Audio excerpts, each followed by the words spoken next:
Merci de nous avoir rejoints aujourd'hui pour ce 4e webinaire sur les matières organiques et leur utilisation en agriculture. Donc, on réalise en partenariat avec la Chambre d'agriculture et de la pêche et la Décale Technopole. Aujourd'hui, la thématique, ça va être optimiser les apports en matière organique, donc tout sur les calculs et les pratiques pour avoir des sols fertiles. Donc, pour rappel, on est sur une série de webinaires qui est financée dans le cadre de Protège via la CPS et l'UE et une partie aussi par l'ADEME. Et donc, ça s'inscrit dans un projet qui est porté par l'association Valorga en partenariat avec ses partenaires que sont l'association Repère, la Chambre d'agriculture et de la pêche de Nouvelle-Calédonie et la Décale Technopole. Donc, pourquoi on réalise ces webinaires? C'est pour renforcer du lien entre les différentes parties prenantes qui sont les acteurs de l'économie circulaire, valorisation de nos déchets organiques et le monde agricole, donc qui peut utiliser les matières organiques et produits organiques issus du recyclage, éclaircir différentes notions. Donc, on a 7 thématiques et à chaque fois, on a différents intervenants pour éclairer certaines notions un peu plus spécifiques. L'objectif, c'est bien entendu de mettre en avant les filières locales, donc quelles sont les matières organiques disponibles sur le territoire et bénéficier de conseils pratiques et de retours d'expérience sur l'utilisation de ces matières dans le monde agricole. Donc aujourd'hui, comment ça va se dérouler? Je vais laisser la main à mes 2 collègues qui sont avec moi aujourd'hui, donc Nicolas Hugo qui est au sein du GDSV de la Chambre d'agriculture et de la pêche, et Valentine Néré, donc, qui est responsable du CREA et du CTEM de la Décale Technopole. Donc, on va les laisser présenter la thématique pendant une trentaine de minutes. Et après, on aura un temps dédié à vos questions-réponses. Donc, comme d'habitude, si vous avez des questions-réponses au fur et à mesure, vous n'hésitez pas à les mettre dans la conversation et on traitera à la fin. Et sinon, on les fera en direct à la fin avec vous. Et donc, on est sur un webinaire qui est enregistré, donc vous pourrez le revisualiser si besoin. Et pareil, le diaporama sera disponible à la fin du webinaire, téléchargé sur notre site internet. Voilà, à vous. Bonjour tout le monde. Donc aujourd'hui, nous allons encore parler de matière organique et du coup, on va parler d'optimiser les apports en matière organique. On va faire des calculs et on va regarder en pratique qu'est-ce qu'on peut faire pour pouvoir augmenter ou au moins entretenir les taux de matière organique dans le sol. Alors, un petit rappel sur les webinaires précédents et qui vont nous aider à comprendre un petit peu ce qui va se discuter aujourd'hui. En premier lieu, la matière organique donc, se dégrade sous l'action des micro-organismes du sol. Cette dégradation, elle produit de la matière organique stable, humus, c'est la grosse partie de la matière organique du sol, et de la matière organique labile, qui est un peu plus petite fraction, mais qui est tout au moins aussi important que l'humus stable. Ça, c'est les apports qu'on va pouvoir faire au niveau du sol, soit naturellement, soit de façon volontaire, on va en apporter. Ces apports-là, l'humification qui va se faire au niveau de la matière organique, elle va être quantifiée par un coefficient qu'on appelle K1. Et plus récemment, les chercheurs ont développé un nouvel indicateur qui s'appelle l'ISMO, l'indice de stabilité de la matière organique, qui est un pourcentage et qui va permettre de dire ma matière organique, elle est capable de générer 20, 30, 60% de matière organique stable sur la base de la quantité que j'ai apportée. Ensuite, naturellement, le sol consomme cette matière organique sous forme d'humus pour la minéraliser. Et ça, c'est le K2. C'est un coefficient de minéralisation et ça, il est en relation avec la nature du sol. En France, en Europe, ils ont modélisé ça pour faire réellement des chiffres qui varient en fonction de certains critères, la température, le taux le pH, le taux de calcium, etc. En Calédonie, cette modélisation n'existe pas et par principe, on va souvent prendre un K2 égal à A1. À savoir que de manière générale, le K2, il va évoluer entre 0,5 et au maximum 2.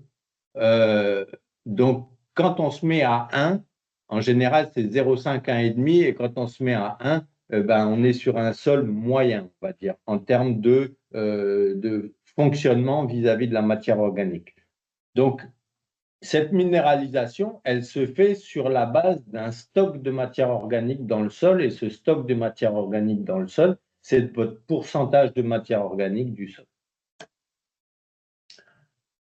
Une fois qu'on a vu tout ça, ce qu'on a vu dans les précédents webinaires, c'est que pour savoir comment on se situait par rapport à la matière organique et à sa consommation, il fallait qu'on fasse un bilan hydmique et qu'on compare les apports aux consommations. Soit on est dans un système d'aggradation, c'est-à-dire qu'on apporte plus que ce qu'est capable de consommer le sol naturellement, soit on est dans un système de dégradation, et c'est-à-dire qu'on va venir puiser dans le stock de matière organique du sol, mais évidemment, il va s'appauvrir au fur et à mesure. Donc, nous voilà partis sur les notions de calcul. J'espère que ça va être suffisamment clair pour tout le monde. Si jamais il y a des besoins, on y reviendra après. Et donc, l'objectif ici, c'est de vous présenter le calcul du bilan humique. Donc, on est dans un objectif où on va se dire, je ne veux pas que mon taux de matière organique baisse dans mon sol, donc il va falloir que j'ai un bilan humique qui soit à minimum neutre. S'il est positif, tant mieux. Donc, il va falloir que les apports soient au moins égaux aux consommations du sol. Donc, pour ce qui est de faire cet exercice-là, on va d'abord se focaliser sur la partie, je crois, consommation du sol. Et la consommation du sol, on va prendre, pour exemple, un sol argilo-limoneux avec 3% de matière organique, une densité de terre de 1,15 et un K2 de 1%. Donc la consommation, c'est le stock de matière organique du sol multiplié par le K2. Ce stock de matière organique du sol, on va considérer que c'est le poids de la terre sur 20 cm. Pourquoi 20 cm? C'est à peu près l'horizon sur lequel la plante va se nourrir de façon très majoritaire. Et donc, ces 20 cm de sol, il va falloir qu'on puisse les quantifier en termes de poids. Donc, pour les quantifier en termes de poids, sur ces 20 cm de sol, une fraction de sol de 1 mètre carré, sur une hauteur de 20 cm, ça correspond, si c'était de l'eau, à 200 kg par mètre carré. Ces 200 kg par mètre carré, on les multiplie par 10 000 mètres carrés pour un hectare et on les multiplie par 1,15 qui est la densité de la terre. Et du coup, on obtient 2300 tonnes de terre à l'hectare sur l'horizon 0,20 cm. Ensuite, ce stock de MO, ça va donc être la quantité de terre, 2300 tonnes, multipliée par le pourcentage de matière organique du sol, 0,03 ou 3%. Et du coup, on va avoir un stock de matière organique de 69 tonnes de MO par hectare. La consommation, du coup, on va nous dire, cette consommation qui équivaut au K2, ça va être que le sol va consommer 1% de cette matière organique chaque année. Donc, ces 69 tonnes, 1% de 69 tonnes va nous donner 690 kg de matière organique par hectare et par an qui vont être consommés. Et donc, ces 690 kg par hectare et par an, il va falloir pouvoir les compenser d'une manière ou d'une autre, les apporter d'une manière ou d'une autre. Et si on n'apporte pas ce complément, eh ben, notre sol va passer de 3% à 2,97 sur la première année, et ainsi de suite. Donc, obligatoirement, la quantité de matière organique va baisser dans le sol. Donc, c'est des baisses qui sont minimes, mais rapportées sur 10 ans, bah, ça fait quand même une baisse assez conséquente de matière organique au niveau de votre sol, avec tous les effets que ça peut avoir par rapport à la position centrale de la matière organique au niveau de la fertilité du sol. Deuxième étape, eh ben, on va s'occuper de savoir combien de produits pour pouvoir compenser ces 690 kilos par hectare et par an. Donc, on va toujours raisonner à l'hectare et la quantité de produits organiques à apporter, ça va être la consommation, nos 690 kilos, divisé par l'ISMO du produit. Si on prend pour exemple de la paille, notre paille, la bibliographie nous dit que de la paille, c'est à peu près aux alentours de 20% d'ISMO. Que si on apporte 1 tonne de paille, et ça c'est un peu faux, si on apporte 1 tonne en équivalent matière sèche de paille, on a 200 kg d'humus stable qui sont produits. OK? Donc, pour rapporter ça par rapport à nos 690 kg d'humus stable dont on a besoin, 690 kg divisé par 0,2 l'ISMO, ça nous donne 3450 kg de matière sèche de paille à apporter. Or, la paille, on sait que la paille, c'est un produit qui est séché à 15% d'humidité en général. Et donc, du coup, on a 85% de matière sèche dans la paille.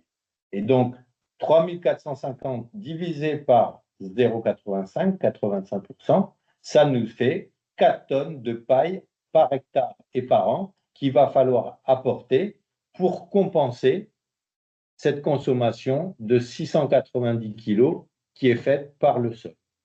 Et ça correspond à peu près 16 balles rondes par hectare et par an. On vous a mis cette petite frise. Le but de cette frise, c'est de vous dire, là on a pris l'exemple de la paille, mais est-ce que la paille, c'est le bon produit? En fait, il n'y a pas réellement de bons produits. Tous les produits sont bons et en fait, le meilleur produit, c'est le produit qui est adapté aux besoins de votre sol. Pour savoir un petit peu quel est le besoin de notre sol, on est obligé de revenir sur une analyse biologique du sol.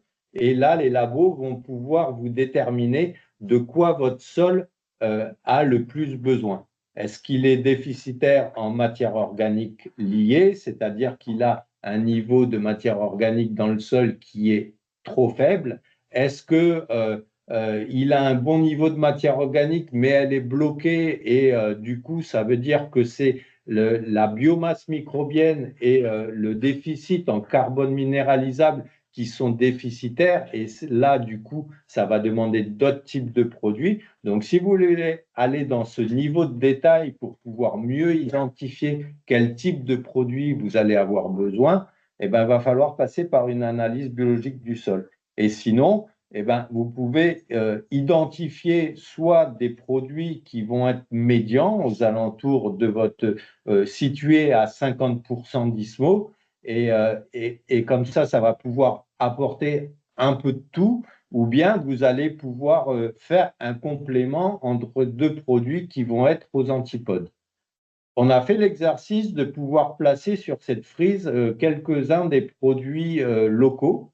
Et donc, du coup, si jamais on voulait distillerie, elle se situerait vraiment plutôt comme un produit énergisant, un produit qui va favoriser la biomasse microbienne et l'alimentation de cette biomasse microbienne. Les boues ESS sont un peu du même ordre, même si jamais ils vont apporter aussi plus de MO que la vinasse, MO libre et peut-être un petit peu de MO lié. Et après, si on est vraiment sur un objectif d'apporter de l'humus stable et d'augmenter le taux de matière organique dans le sol celui qui sera visible quand on va faire une analyse de sol au laboratoire, eh ben, ce sera le co-compost et le compost. Alors, cette slide, c'est une slide un petit peu de transition. On va vous parler un petit peu de couverts végétaux parce que dans la dernière frise, on a pu voir que on avait beaucoup de produits organiques, mais que à l'intérieur de ça, il y avait aussi des couverts et que les couverts, c'est une manière de pouvoir apporter de la matière organique dans son système de production et de pouvoir apporter de la biomasse au sol. Et donc, il nous paraissait important de faire un petit peu une petite introduction sur les couverts végétaux, ce que ça peut apporter, comment les gérer, etc. Concernant les couverts végétaux, par rapport à ce qui vous a été présenté juste avant, le petit hic, c'est que en termes d'ISMO, on va peut-être pas forcément pouvoir trouver notre bonheur dans la bibliographie. On va peut-être pas forcément pouvoir trouver l'ISMO qui correspond à la dolique ou au sorgho, etc., etc. Et donc, il y a des gens qui se sont dit, on va se mettre dans une situation où on va vouloir être en aggradation par rapport à notre besoin en matière organique et on va se donner un objectif d'apport de au moins 20 tonnes de matière sèche restituée par hectare et par an. Et ces 20 tonnes de matière sèche restituées par hectare et par an, sans se préoccuper trop de pouvoir faire tout un tas de calculs pour quantifier le bilan humique, ils se sont demandé comment ils pourraient facilement comment ça s'appelle, quantifier la biomasse produite au niveau de la parcelle. Et donc, du coup, ce petit schéma-là vous propose un moyen de pouvoir estimer la biomasse produite. Et donc, il y a plantes, deux types de couverts, un couvert de plantes vertes tendres et un couvert de plantes ligneuses. Donc, on sera plus sur du maïs, du sorgho, des choses comme ça. Et sur du vert tendre, on sera plus sur des légumineuses ou des céréales coupées assez précocement.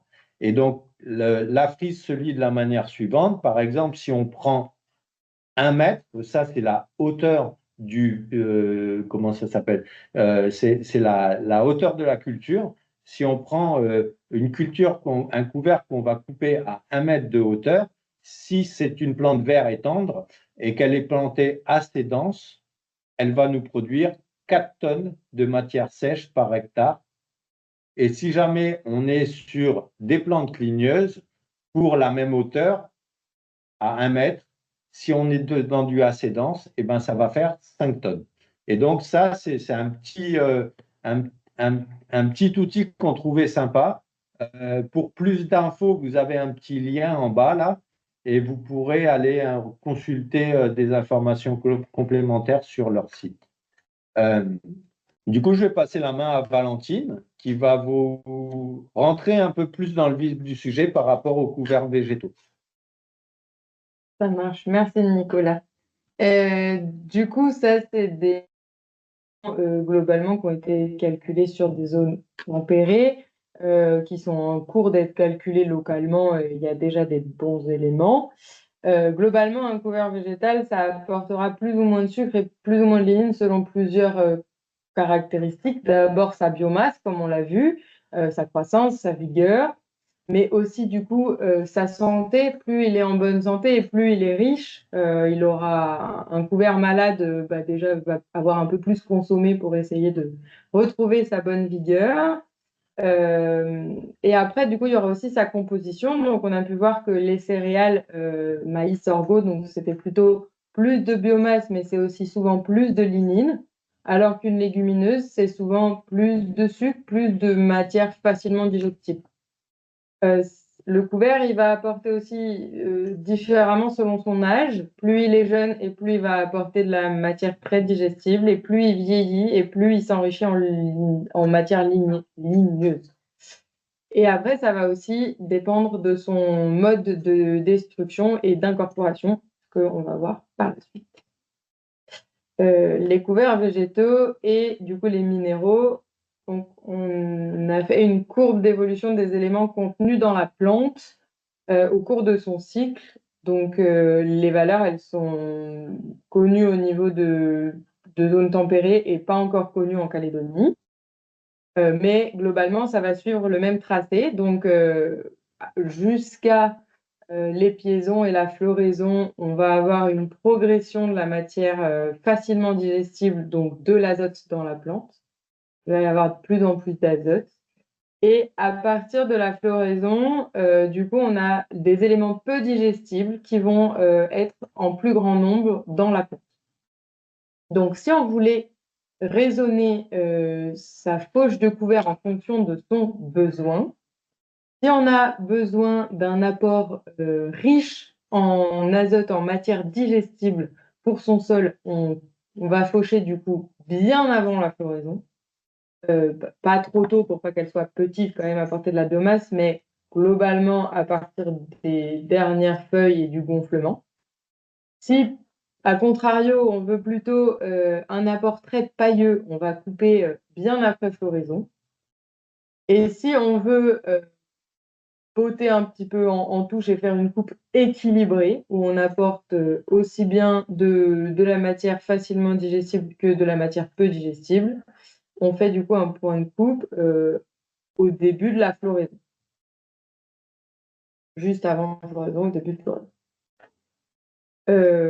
Ensuite, comment, après destruction de notre couvert, on travaille pour que ça apporte tout le monde. Donc, avant, globalement, on va apporter de la matière digestible. Si on la laisse au sol, on va avoir tendance à avoir peu d'apport, peu d'effet. Si on l'enfouit immédiatement, du coup, la matière elle est très digestible, elle va très vite être dégradée.